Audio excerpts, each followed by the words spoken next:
Anyone seen this video?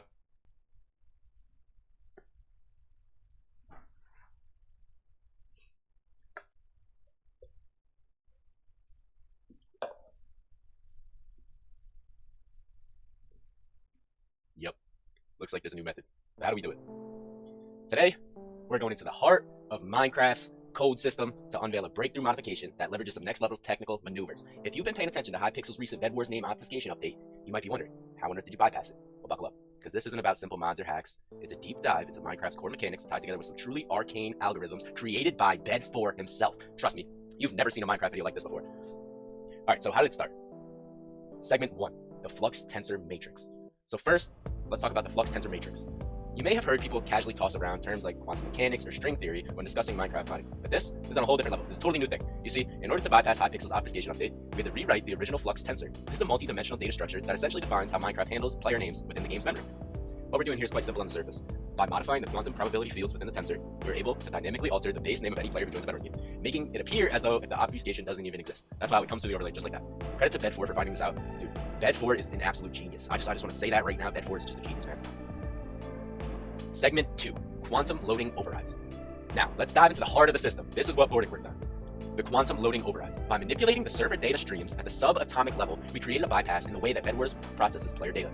It's not as easy as flipping a switch though. To first, reverse engineer how the game handles character obfuscation codes at the block level. We're talking about milliseconds of delay. Imperceptible to the human eye, but also essential for the overlay success.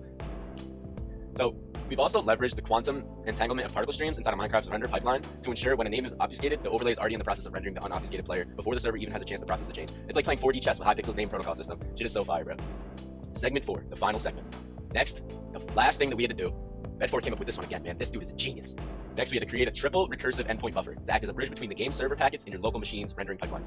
The buffer uses a feedback loop from Minecraft's internal server tick rate, ensuring that every single frame update contains the necessary information to decode the name.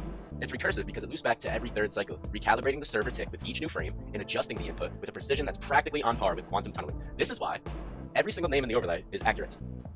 There's no method right now where everyone is accurate. It's a lot of prediction based, you know? This is where it gets crazy. Not only does the buffer work, but it self-adjusts depending on the obfuscation pattern.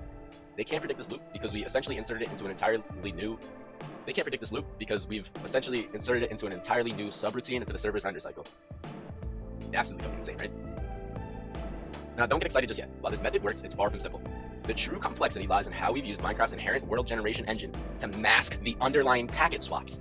So, to get these packet swaps, you need to sit in Hypixel limbo for 47 minutes. It's very exact. You need the right packets. It's very cool though. And once you do this once, you won't have to do it again. This is just setting up the overlay. So you're gonna have to sit in Hypixel limbo for 47 minutes. And then, after you do this, DM Bed4 on Discord.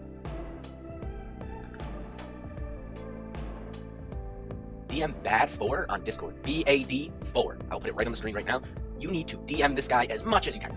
The more you DM him, the more likely he's to see it, because this dude's DMs, they're filled, man. This dude is, he's known in the Bedwars community. Just know, he's known. So, you know, it's a very slim chance to get to talk to this guy, but you know, he's a great guy. I've talked to him a lot. We worked on this project together. It was incredible work from Bed4. But to get this overlay, you need to DM Bed4, Bad4 on Discord. And what you need to DM him is this code. 04TP. Now, what the hell does 04TP mean? I actually can't really share that because it's actually kind of a private thing, but DM Bed4, 04TP.